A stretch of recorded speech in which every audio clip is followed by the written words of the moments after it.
ইমানের পথে অবিচল থেকে আমার মরণ যেন হয়। ইমানের পথে অবিচল থেকে আমার মরণ যেন হয়। তোমারই কাছে মিনতি আমার, তোমারই কাছে মিনতি আমার, ও গো মহিম দয়াময়। ইমানের পথে অবিচল থেকে আমার মরণ যেন হয়। মুমিনের সামনে যখন মরণ আসে তো ভয় পায় না, ভীত হয় না। কষ্ট আসে, ক্ষুধা আসে, যন্ত্রণা আসে, সে ভীত সন্ত্রস্ত হয় না, মালিকের উপরে ইয়াকিন রাখে, বিশ্বাস রাখে। আম্মা বা'দু ফাআউযু বিল্লাহি মিনাশ শাইতানির রাজীম। বিসমিল্লাহির রহমানির রহিম। وَلَنَبْلُوَنَّكُمْ بِشَيْءٍ مِّنَ الْخَوْفِ وَالْجُوعِ وَنَقْصٍ مِّنَ الْأَمْوَالِ وَالْأَنفُسِ وَالثَّمَرَاتِ وَبَشِّرِ الصَّابِرِينَ.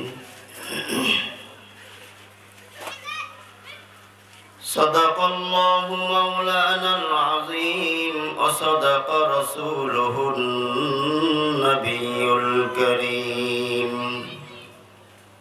ونحن على ذلك من الشاهدين والشاكرين والحمد لله رب العالمين.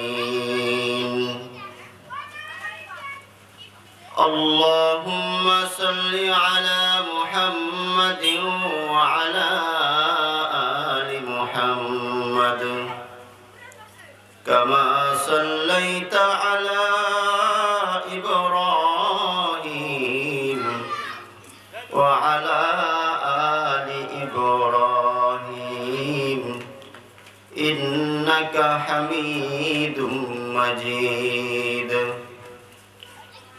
اللهم بارك على محمد وعلى آل محمد كما باركت على إبراهيم وعلى آل إبراهيم إنك حميد مجيد.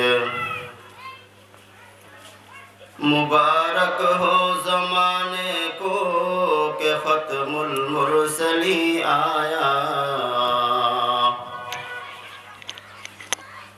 मुबारक हो ज़माने को के ख़त्मुल मुरसली आया।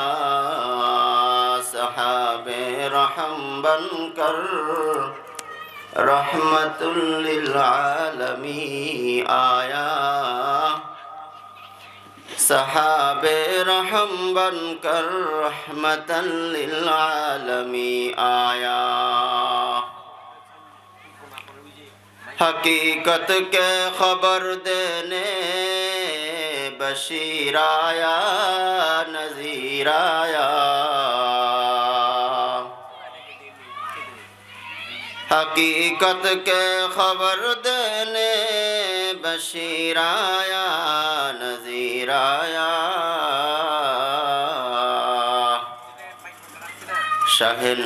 शहंशाहीन जिसके कदम चूमे वो फ़कीर आया।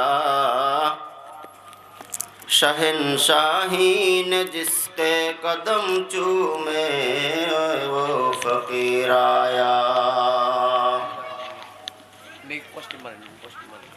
अल्हम्दुलिल्लाह।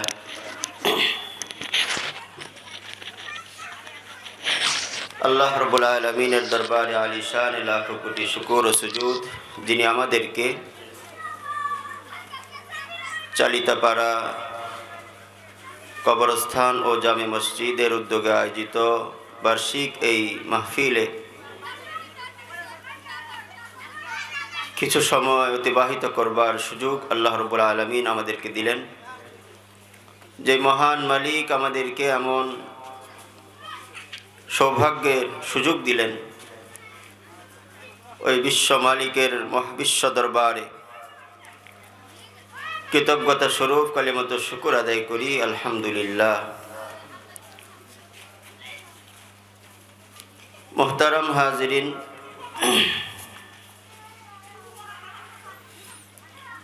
মহান রব্বে করিমের পবিত্র কালামুল্লাহ শরীফ থেকে সূরা বাকারার একটি প্রসিদ্ধ আয়াত আপনাদের সামনে তেলাওয়াত করেছি। আয়াতে কারিমাকে সামনে নিয়েই অল্প কিছু সময় কিছু কথা বলতে চেষ্টা করব ইনশাআল্লাহ। প্রথমে আল্লাহর কাছে তৌফিক চাই, আপনাদের কাছে দোয়া চাই, আল্লাহ যাতে আলোচ্য আয়াতের উপরে নির্ভর করে কিছু কথা আরজ করার তৌফিক আমাদেরকে দান করেন। যারা এই আলোচনা শুনবেন তাদেরকেও আল্লাহ তাআলা এই আলোচনাগুলো সহি কথাগুলোর উপরে, আমলযোগ্য কথাগুলোর উপরে আমলের তৌফিক আল্লাহ তাআলা দান করেন। সকলে বলেন আমিন। আলোচ্য আয়াতের ভেতরে আল্লাহ রাব্বুল আলামিন মুমিন বান্দাদেরকে উদ্দেশ্য করে বলছেন, হে মুমিনেরা, আমি আল্লাহ তোমাদের থেকে পরীক্ষা নেব।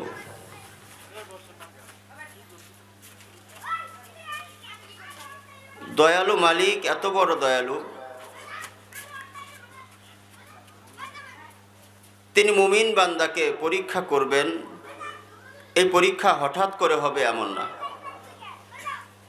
কারণ মানুষকে যদি কেউ হঠাৎ পরীক্ষা করে, হঠাৎ কিছু জিজ্ঞেস করে আর সেই ব্যাপারে সে প্রস্তুত না থাকে, তবে সে ভ্যাবাচেকা খেয়ে যায়, জানা কথাও উত্তর দেওয়া সম্ভব হয় না।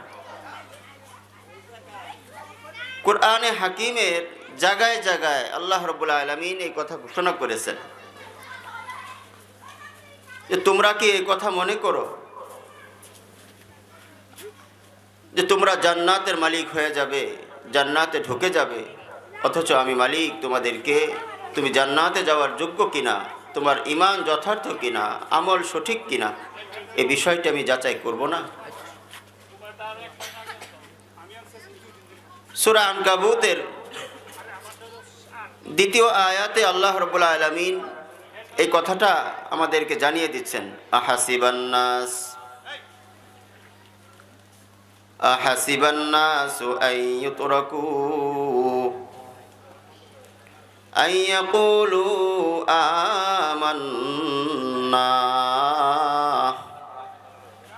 ওয়া হুম লা ইফতানুন।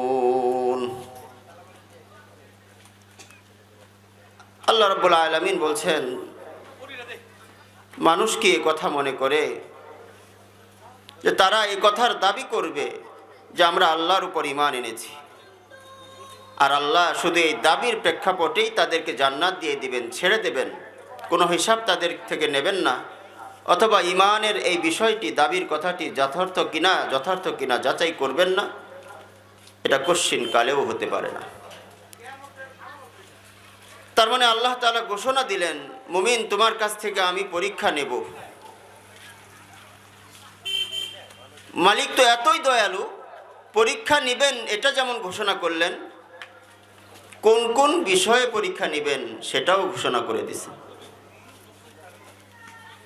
তার মানে মালিক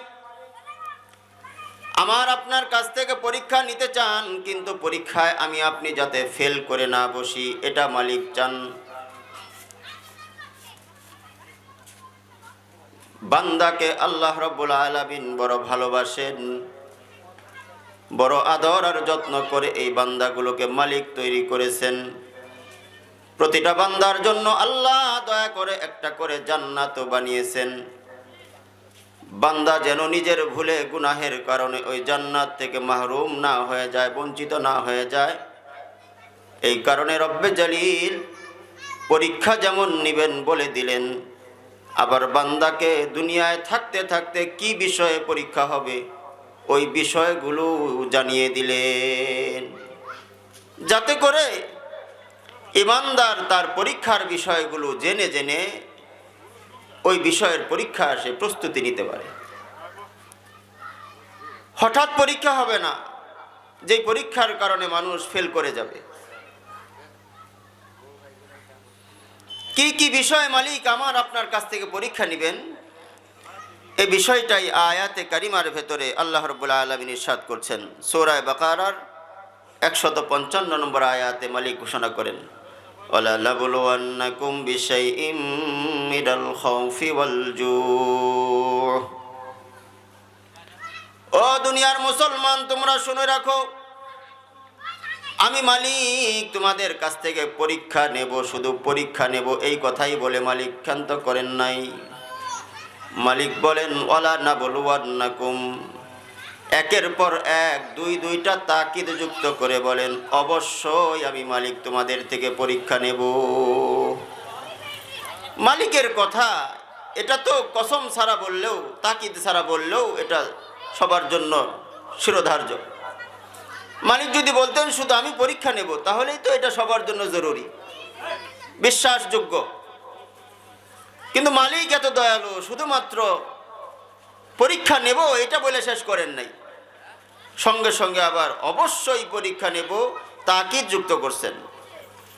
মুফাসসিরিনে কেরাম বলেন কেন মালিক তাকিদ যুক্ত করলেন?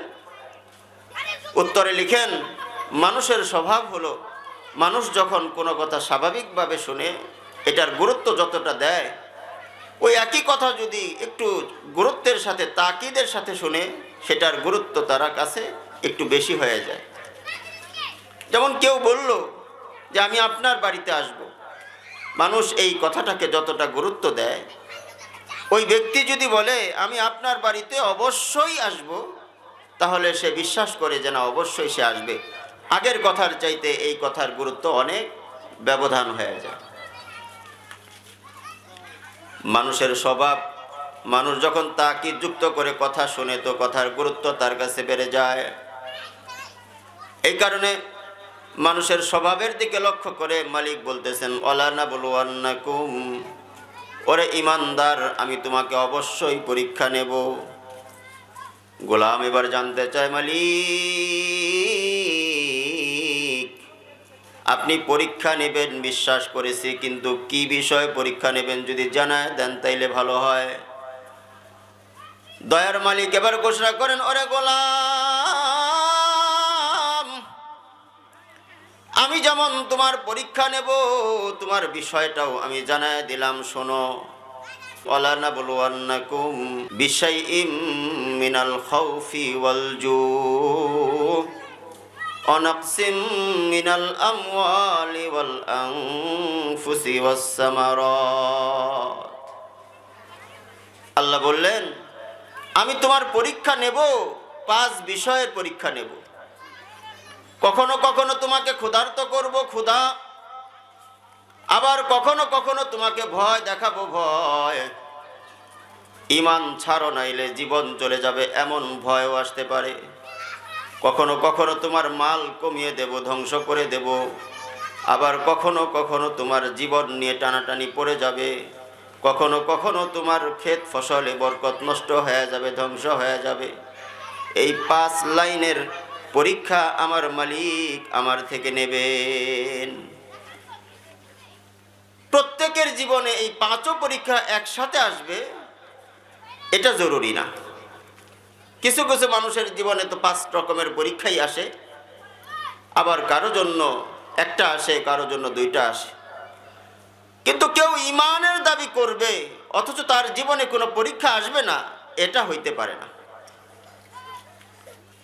পৃথিবীর ইতিহাস এটা প্রমাণ করে, যখনই কোনো মানুষ একথা বলছে যে আমি আল্লাহকে বিশ্বাস করি, বলার পরে পরেই এই 5 বিষয়ের পরীক্ষার কোনো না কোনো পরীক্ষা তাকে সাথে সাথে আক্রান্ত করে ফেলেছে। সবগুলো আসবে এটা জরুরি না, কিন্তু একটা কমসে কম আসবে সেটা তো জরুরি, অবশ্যই আসবে একটা। কারো জীবন এমন পাওয়া যায় না যার জীবনে এই 5 পরীক্ষার এক পরীক্ষাও আসে নাই। আল্লাহ রাব্বুল আলামিন বলেন, কখনো কখনো আমি পরীক্ষা নেব, তোমাকে ভয় দেখাবো, ভয়। কাফের মুশরিক তোমার জীবন নেবার জন্য ভয় দেখাবে। আমি মালিকের উপরে ঈমান এনেছো, এটা তাদের জয়ের জ্বালার কারণ হবে। রাসূল করিম সাল্লাল্লাহু আলাইহি ওয়াসাল্লামের সাহাবীরা এমন ভয় অসংখ্যবার পেয়েছেন, আবার কৃতিত্বের সাথে তারা প্রত্যেকে এই সকল পরীক্ষায় উত্তীর্ণ হয়েছেন। নবীর সাহাবীদের জীবনে এমন অনেক ঘটনা পাওয়া যায়, অসংখ্য ঘটনা আছে, তাদের জীবন থেকে আমরা পড়লে পারি। বহুভাবে তাদেরকে ঈমানের পথ থেকে বিচ্যুত করার চেষ্টা করা হয়েছে। মুসলমানদের সঙ্গে সর্বপ্রথম যখন সম্মুখ সমর সংগঠিত হয় রোমানদের সাথে, হযরত উমর ফারুক রাদিয়াল্লাহু তাআলা আনহু তখন খেলাফতের মসনদে বসে। রোমানদের সাথে মুসলমানদের আরেকবার সংঘর্ষের কথা হয়, আয়োজনও হয় রাসূলুল্লাহ সাল্লাল্লাহু আলাইহি ওয়াসাল্লামের হায়াতে, তাবুকের যুদ্ধে। রাসূল সাহাবীদেরকে নিয়ে যুদ্ধে গিয়েছেন, কিন্তু আল্লাহর রাসূলের ভয় তাদের ভেতরে আল্লাহ তাআলা এমন ভাবে ঢুকিয়ে দিলেন, সেই যুদ্ধে লড়াই করার আগেই কাফেররা ময়দান ছেড়ে পালিয়ে গেছে। কিন্তু সর্বপ্রথম যখন রোমানদের সাথে মুসলমানদের সম্মুখ সমর হয়, সরাসরি যুদ্ধ বাঁধে, সেটা ছিল হযরত উমরের শাসনকাল। তৎকালীন রোমের যিনি রাজা ছিলেন, শাহেনশাহ ছিলেন, তৎকালীন পরাশক্তি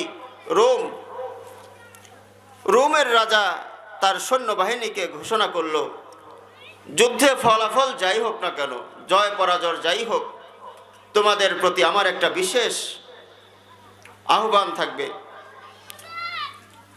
কোনো না কোনো দল অবশ্যই তোমরা মুসলমানদের গ্রেফতার করে আমার কাছে নিয়ে আসবে। ফল যাই হোক না কেন, জয় হইতে পারে, পরাজয় হইতে পারে, অসুবিধা নাই, কিন্তু কোনো না কোনো মুসলমানের দল আমার কাছে তোমাদের গ্রেফতার করে নিয়ে আসতে হবে। যুদ্ধটাও এমন হইল, ঘটতে ঘটতে একটা ছোট দল রোমান বাহিনীর কাছে ধরা পড়েই গেল। মুসলিম সেনাদের এই দল যখন রোমানদের কাছে গ্রেফতার হয়ে গেল, রোমান সৈনিকেরা সঙ্গে সঙ্গে তাদেরকে রাজধানীতে নিয়ে গেল। রাজধানীতে নিয়ে গিয়ে সঙ্গে সঙ্গে তাদেরকে জেলখানায় আবদ্ধ করে রেখেছে। রোমের বাদশার কাছে খবর জানানো হলো, আপনার কথা মতো আমরা এক মুসলিম দল গ্রেফতার করে এনেছি, তাদেরকে জেলখানায় আবদ্ধ রেখেছি। রোমান সম্রাট বললেন, এখন রাতের বেলা তাদের নিয়ে আর কথা বলবো না, সকালবেলা আমার সভার সময় তাদেরকে আমার রাজদরবারে হাজির করবে, তাদের সঙ্গে আমার মোলাকাত হবে। সিপাহীরা কথা অনুযায়ী পরদিন যখন জলসা বসেছে মসনদে, রোমান সম্রাটের সাথে মুসলিম ওই ছোট্ট বাহিনীটাকে তারা ধরে নিয়ে এসেছে। ছোট বাহিনী যখন হাজির হয়ে গেল দরবারে, এবার রোমান বাদশা বলে, তোমাদের ভেতরে নেতাকে, কার সঙ্গে আমি কথা বলবো? সবার সঙ্গে তো কথা বলা সম্ভব না, নেতাকে, নেতার খবর আমাকে জানাও। মুসলিম বাহিনীর ভেতর থেকে জোয়ান মতো একজন মুসলমান দাঁড়ায় গেলেন। এই বীর সিপাহ সালারের নাম ছিল হযরত আব্দুল্লাহ ইবনে হুযাফা। আব্দুল্লাহ ইবনে হুযাফা জোয়ান মানুষ, দাঁড়ায় যায় বললেন, আমি এদের দলনেতা। কি বলবেন বলেন? আব্দুল্লাহ ইবনে হুযাফার চেহারাটা এত সুন্দর ছিল, রোমান সম্রাট যখন তার চেহারার দিকে তাকাইছে তার প্রেমে পড়ে গেছে, তার ভেতরে একটা দয়া আর মায়ার উদ্রেক হয়ে গেছে। দরবারের সবাই চিন্তা করতেছিল, মুসলমানদের সঙ্গে রোমানদের যে দ্বন্দ্ব, আজকে যখন ছোট বাহিনী ধরা পড়েছে, তাহলে নিশ্চিত আমাদের শাহেনশাহ এই বাহিনীকে সঙ্গে সঙ্গে মৃত্যুর ফয়সালা শোনায় দিবে। মনে করতেছিল এদেরকে তো দেখা মাত্র গুলি করবার অর্ডার দিয়ে দিবে, কল্লা উড়ায় দেওয়ার ঘটনা হয়ে যাবে হয়তো। কিন্তু সবাই আশ্চর্য হয়ে দেখে রাজার মুভমেন্ট যেন অন্যরকম। রোমান সম্রাট ডাক দিয়ে বলে, আব্দুল্লাহ, তোমার চেহারাটা দেখার পরে আমার ভেতরে দয়ার উদ্রেক হয়েছে। তোমাকে হত্যা করব কিংবা তোমার দলবলকে শেষ করে দেব, এটা আমার মনোবাঞ্ছা থাকলেও এটা পরিবর্তন হয়ে গেছে। ওগো আব্দুল্লাহ, তুমি একটু কষ্ট করে আমার কাছে চলে আসো, আমার পাশে সিংহাসনের কাছে বসো। সভাসদ সবাই অবাক তাকায় রয়। রোমান সাম্রাজ্যের সিংহাসনে এমন ঘটনা কোনোদিন ঘটে নাই। শত্রু বাহিনীকে ধৈরা আইনা কখনো রাজা তার পাশের আসনে বসায় নাই, আদর করে কথা বলে নাই। কি ঘটে গেল? রোমান সম্রাট এবার ডাক দিয়া আব্দুল্লাহরে বলে, আব্দুল্লাহ, আমার তোমারে দেখার পরে ভেতরে কেমন যেন একটা পরিবর্তন এসে গেল। ওরে আব্দুল্লাহ, তোমার সামনে আমি একটা প্রস্তাবনা রাখি। তুমি তোমার দেশের কথা ভুইলা যাও, তোমার দেশটারে তুমি ছাইরা দাও। তুমি একটা কাজ করো, তুমি তোমার ধর্ম ত্যাগ করে আমার ধর্মে দীক্ষিত হয়ে যাও। তুমি চিন্তা করতে পারো, আমি যদি ধর্ম ত্যাগ করে এই ধর্মে আইসা যাই, আমার ঘরের লোকেরা আমাকে থাকতে দিবে না, আমার দেশের লোকেরা আমাকে জীবিত রাখবে না। ওরে আব্দুল্লাহ, তোমার ভয়ের কারণ নাই। তুমি যদি ধর্মটা ত্যাগ করে আমার ধর্মে আইসা যাও, তবে আমি রোমান সম্রাট তোমাকে এই দেশে থাকার সুযোগ দিয়া দেব, থাকার নিরাপত্তা আমি দেব।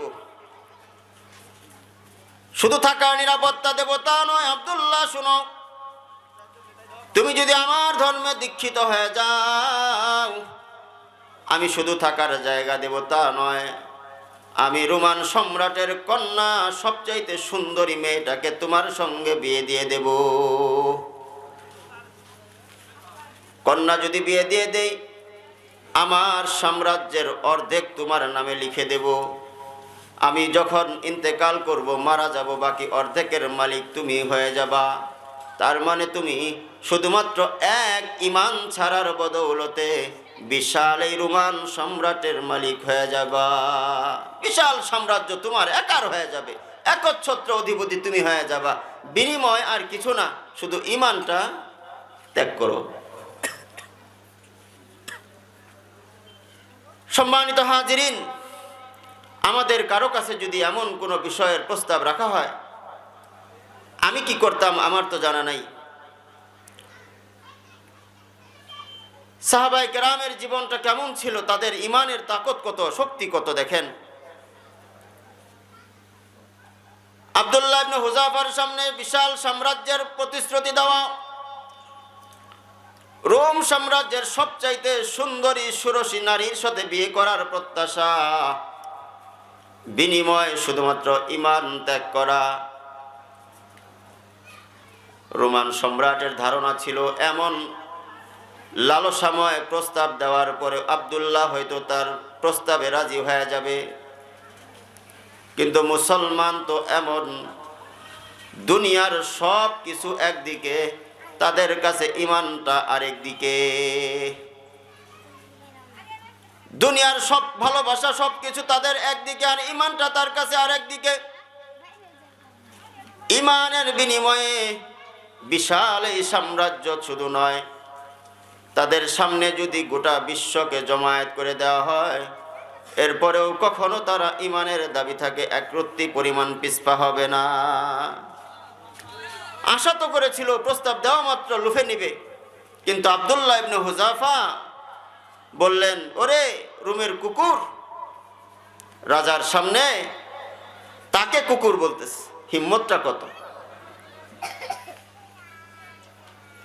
আব্দুল্লাহ ইবনে হুযাফা ডাক দিয়া বলে, ওরে রোমের কুকুর, তুমি শুনে রাখো, তোমার কাছে এই বিশাল সাম্রাজ্য আর নারী গাড়ি এগুলোর একটা মূল্য থাকতে পারে, কিন্তু আমি মুসলমান, আমি ইমানদার মুমিন মুত্তাকি, আমি রাসূলের একজন নগণ্য খাদেম সাহাবী, আমার কাছে তোমার এই বিশাল সাম্রাজ্যের কোনো মূল্য নাই, তোমার কন্যার কোনো মূল্য নাই। আমার কাছে মূল্য আমার ঈমান, আমার আল্লাহ।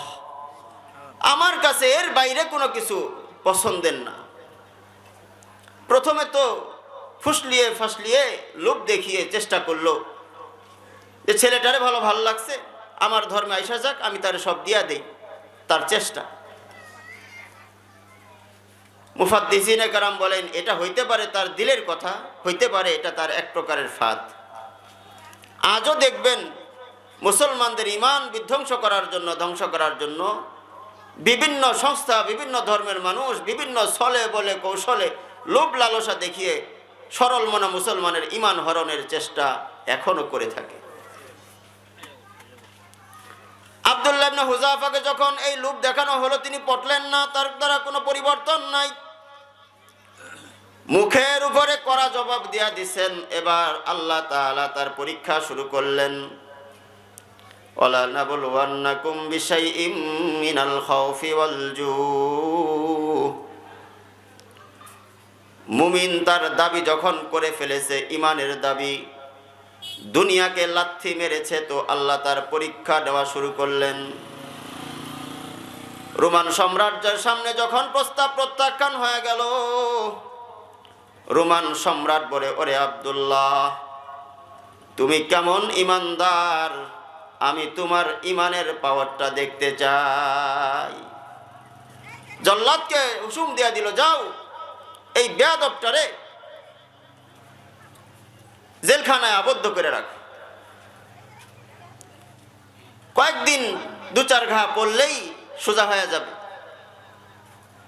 কষ্ট পাইলেই প্রস্তাব বিবেচনার সুযোগ মনে হবে যে না, আগেরটাই ভালো ছিল, এই মার ধরের দরকার নেই। জেলখানায় আবদ্ধ করা হইল, কিন্তু পরিবর্তন লক্ষ্য করা যায় না। বাদশাহ বুঝতে পারলেন তার ভেতরে এভাবে হবে না, ভয়ের মাত্রা আরেকটু বাড়াইতে হবে। পরদিন আবার দরবারে হাজির। আব্দুল্লাহকে বলে, হুযাফা, আব্দুল্লাহ ইবনে হুযাফা, কি চিন্তা করলা, প্রস্তাব গ্রহণ করবা না? আব্দুল্লাহ বলে, না না, জীবন চলে যাইতে পারে, কিন্তু তোমার সামনে আমার ঈমান কোনোদিন দুর্বল হবে না। ঈমান যদি দুর্বল না হয়, তাইলে একটা পরীক্ষা তোমার কাছ থেকে লই। বিশাল একটা কড়াই আনা হলো, কড়াই ভর্তি করে গরম তেল তাতে গরম করা হলো। আব্দুল্লাহ ইবনে হুযাফারে ডাক দিয়া বলে, হুযাফা, আব্দুল্লাহ, তুমি যদি ঈমান না ছাড়ো, তাইলে এই যে টকবগে আগুনের গরম করা তেল দেখতেছো, এই তেলে কিন্তু রে তোমারে জ্বালায়া এই মুহূর্তে কাবাব বানায় ফেলবো। আব্দুল্লাহ ইবনে হুযাফা বলে, তুমি আমার জান নিতে পারো, কিন্তু ঈমান নিতে পারবা না। যখন সে না করলো, রোমান সম্রাট বলে, এই তার বাহিনীর একটা লোক নিয়ে আসো এখানে, কারণ সে হয়তো বিশ্বাস করতেছে না আমি তার ভয় দেখাইতেছি, এটা কার্যকর করব, বিশ্বাস করতেছে না। মৃত্যুর যন্ত্রণা কি সে দেখলে হয়তো বা তার মন গলবে, ভয় পাবে সে। আব্দুল্লাহ ইবনে হুযাফার এক বন্ধুকে আনা হলো। সাথীকে আনার পরে সঙ্গে সঙ্গে আবার ওই সাথীটাকে ধইরা নিয়ে ওই গরম উত্তপ্ত তেলের ভেতরে ছেড়ে দেওয়া হলো। বিশাল কড়াইয়ে যখন উত্তপ্ত তেলে ওই বন্ধুকে ফেলে দেওয়া হয়েছে, ফালানোর সঙ্গে সঙ্গে হাড়গুলো একদিকে চলে গেছে, গোশতগুলো আলাদা হয়ে গেছে, একেবারে ভাজা ভাজা কিমা কিমা হয়ে গেছে। তেলে পড়ার সঙ্গে সঙ্গে রূহটা মালিকের দরবারে চলে গেছে। এবার আব্দুল্লাহ ইবনে হুযাফারে জিজ্ঞেস করে, ওরে আব্দুল্লাহ, এবার ভয় আসছে কিনা, এখন ঈমান ছাড়বা কিনা? আব্দুল্লাহ বলে, ওরে রুমের কুকুর, তুমি যদি একজন একজন করে আমার দলের সবাইকে একে একে আগুনে দিয়া দাও, একে একে এই তেলের ভেতরে ভুনা করে ফেলাও, আমি আব্দুল্লাহ কোনোদিন ঈমান ছাড়ব না। ঈমান ছাড়া আমার দ্বারা সম্ভব না। রোমের বাদশাহ বলে, ধরো আব্দুল্লাহরে নিয়ে যাও জেলখানায়, ভয় দেখাইলাম, ভয়ে কাজ হইল না, তাইলে ক্ষুধা দ্বিতীয় পদ্ধতি, জেলখানায় আবদ্ধ করে রাখো, ভয়ের কাজ হয় নাই, তাইলে ক্ষুধার যন্ত্রণা তারে শুরু করে দাও। এক বেলা খাবারও তারে দিবা না, খাবারহীন পানিহীন একটা জায়গায় বন্দি করে রাখো, আলোহীন বাতাসহীন। আলো বাতাসহীন ভাবে যখন খাবার দাবার ছাড়া পানি ছাড়া একটা কুঠুরির ভেতরে আবদ্ধ করে রেখেছে, রাষ্ট্রের সবচাইতে বিজ্ঞ ডাক্তারকে লাগিয়ে রেখেছে, ডাক্তার খবর রাখবা না খেয়ে আব্দুল্লাহ কতদিন থাকতে পারে। মরার সময় যখন হয়ে যায়, মৃত্যুর যন্ত্রণা যখন শুরু হয়, ওই সময় আমারে খবর দিবা। ডাক্তার লক্ষ্য রাখতেছে, একদিন, 2 দিন, 3 দিন, সপ্তাহ চলে গেছে। দীর্ঘদিন পানি খাবার থেকে দূরে থাকার কারণে, এর আগে আবার যুদ্ধ করেছে, যুদ্ধের ক্লান্তি, সফরের ক্লান্তি, এত কষ্টের কারণে 1 সপ্তাহ যখন অতিবাহিত হয়ে যায়, আব্দুল্লাহ ইবনে হুজাফার শরীর দুর্বল হয়ে গেছে, মৃতপ্রায় হয়ে গেছে।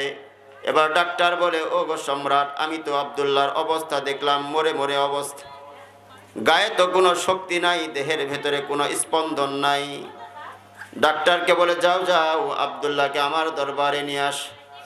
আব্দুল্লাহকে ডাক্তার কথা মতো দরবারে আনা হলে এবার ওই ডাক্তারকে কথা বলে আব্দুল্লাহরে ডাক দিয়া বলে, রুমের সম্রাট, ওরে আব্দুল্লাহ, ভয়ে তো কোনো কাজ হয় নাই, ক্ষুধায় এবার কাতর হয়েছ, এখনো যদি ইমানটা ছাড়ো, তোমার জন্য কিন্তু ওই প্রস্তাব এখনো রয়ে গেছে, ছাড়বা কিনা বলো। আব্দুল্লাহ ইবনে হুজাফা বলে, না না, তুমি যতভাবেই চেষ্টা করো আমার দ্বারা পরিবর্তন সম্ভব না, আমি ইমান ছাড়ব না। এবার ভয়ে কাজ হয় নাই, ক্ষুধায় কাজ হয় নাই। এবার বলে, এরে তো কোনোভাবেই মারা যাবে না, তাইলে এক কাজ করো, গরম তেলের ভেতরে তারে ফেলায়া দাও। আব্দুল্লাহ ইবনে হুজাফাকে যখন গরম তেলের কাছে নিয়ে গেছে, আব্দুল্লাহ ইবনে হুজাফা এবার কান্না শুরু করছে। বাদশা বলে, ঘটনা কি?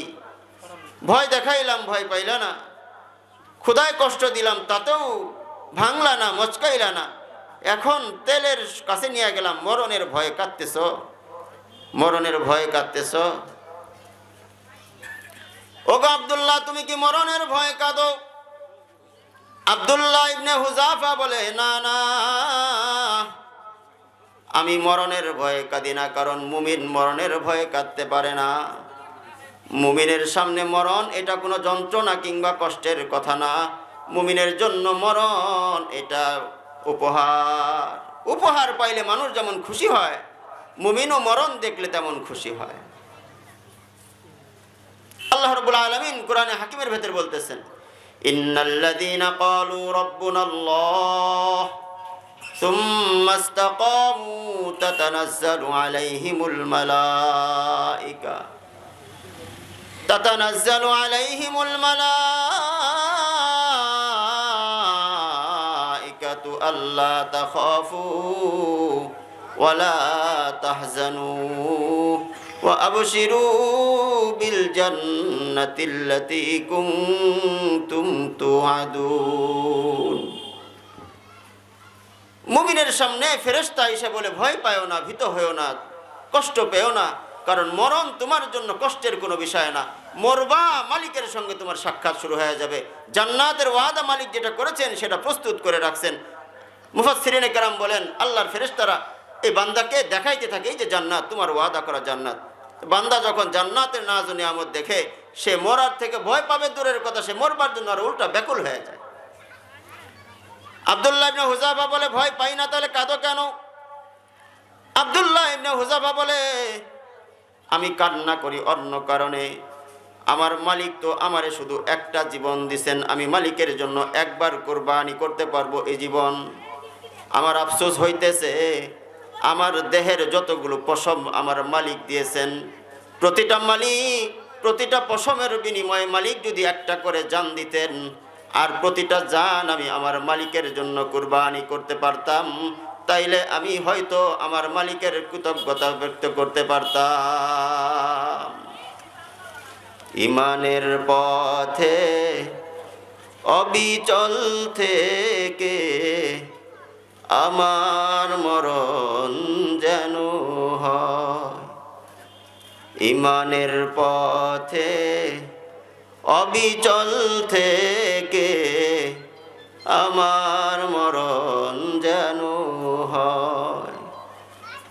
তোমারই কাছে মিনতি আমার, তোমারই কাছে মিনতি আমার, ও গো মহিম দয়াময়, ইমানের পথে অবিচল থেকে আমার মরণ যেন হয়।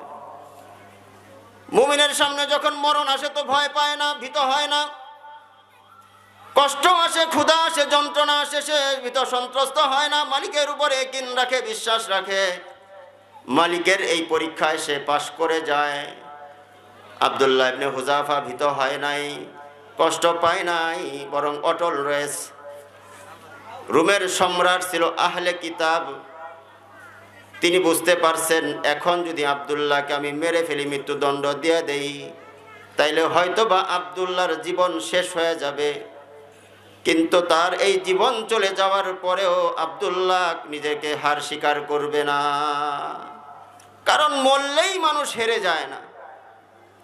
নির্যাতনে কখনো কখনো মানুষের মরণ হয়ে যায়। আমরা দেখি জেলখানায় কখনো কখনো মানুষ নির্যাতনের শিকার হইতে হইতে মরে যায়, কিন্তু কেউ মরে গেলেই সে হেরে যায় না। ইমামে আজম আবু হানিফা জেলখানার ভেতরে নির্যাতিত হইতে হইতে মারা গেলেন, হেরে যান নাই, ঈমান ছাড়েন নাই, অন্যায়ের সাথে আপোষ করেন নাই। ইমামে আজম আবু হানিফার উত্তরসূরিরা এখনো রয়ে গেছেন দুনিয়াতে। আলেম ওলামারা বিভিন্ন কারণে, সত্যের কারণে, সত্য বলবার কারণে নির্যাতনের শিকার হইতেছেন। কেউ কেউ তো নিজেদের জীবন পর্যন্ত বিলায় দিতেছেন। অসত্যের সামনে কখনো তারা মাথা নত করে নাই, কারণ তারা নবীদের ওয়ারিস। মরলেই মানুষ হারে না। আব্দুল্লাহ ইবনে হুযাফা চিন্তা করলেন, এবার রোমের সম্রাট, এর যে অবস্থা দেখি, এর যদি মাইরাও ফেলি, সে মরে যাবে কিন্তু হারবে না। কারণ মানুষ কখনো কখনো মরেও অজয় হয়ে যায়, অমর হয়ে যায়। আল্লাহ রাব্বুল আলামিন মানুষকে পরীক্ষা করেন, তাহলে পরীক্ষার বিষয়গুলো সেটাও জানাই দিয়েছেন। ওয়ালা নাবলুওয়ান্নাকুম বিশাইইম মিনাল খাউফি ওয়াল জু' ওয়া নাকসিম মিনাল আমওয়ালি ওয়াল আনফুসি ওয়াস সামারাত। আল্লাহ বলেন, আমি তোমাদেরকে অবশ্যই পরীক্ষা নেব। কখনো ভয় দেখিয়ে পরীক্ষা নেব, তুমি আমার ইমার পরে ইমান আনো রাখো কিনা। কখনো তোমার ক্ষুধা দিয়া, কষ্ট দিয়া পরীক্ষা নেব, তুমি অটল থাকো কিনা। কখনো তোমার মাল নষ্ট করে দেব। টাকা দিয়েছিলাম, বিশাল সৌন্দর্যের মালিক তুমি হয়েছিলে, দালান কোটার মালিক হয়েছিলে, আবার এক সময় সব কিছু কেড়ে নিয়ে তোমাকে ফকির আর কাঙাল বানায় দিব। এরপরেও দেখবো রে বান্দা, আমি আগে তুমি আমার উপরে যেমন বিশ্বাস করতে, আমার ইমান উপরে রাখতে, এখন মাল হারায় যাওয়ার পরে তোমার ইমান বাকি থাকে কিনা। কখনো কখনো মালিক মাল ধ্বংস করা, আবার কখনো কখনো ছেলে সন্তান কেড়ে নিয়া, দেখবেন খুব ভালো চলতেছিল, কিন্তু হঠাৎ দেখতে দেখতে তার চোখের সামনে থেকে সন্তানগুলো মরে গেল, সন্তান কেড়ে নিয়ে গেলেন আল্লাহ। পরীক্ষা। কখনো কখনো গাছের ফল ফসল, একেবারে ধান কাটার আগের দিন এমন বাতাস আসলো, সব শেষ হয়ে গেল, আল্লাহর পক্ষ থেকে পরীক্ষা। আল্লাহ তাআলা আমাদেরকে এই সকল লাইনে পরীক্ষা করবেন ইনশাআল্লাহ। আমরা এই পরীক্ষায় উত্তীর্ণ হবার জন্য আল্লাহর উপরে ইকিন রাখবো তো, সকল বিপদে ধৈর্য ধরবো তো। আল্লাহ তাআলা আমাদেরকে বিপদে ধৈর্য ধারণ করার তৌফিক দান করেন। আল্লাহর পক্ষ থেকে যে সকল পরীক্ষা আসে, ইমানদার হিসেবে সে সকল পরীক্ষায় সফলতার সাথে উত্তীর্ণ হওয়ার তৌফিক আমার মালিক আমাদের সকলকে দান করেন। ওয়া আখির দাওয়ানা আলহামদুলিল্লাহি রাব্বিল আলামিন। আসসালামু আলাইকুম ওয়া রাহমাতুল্লাহি ওয়া বারাকাতুহু।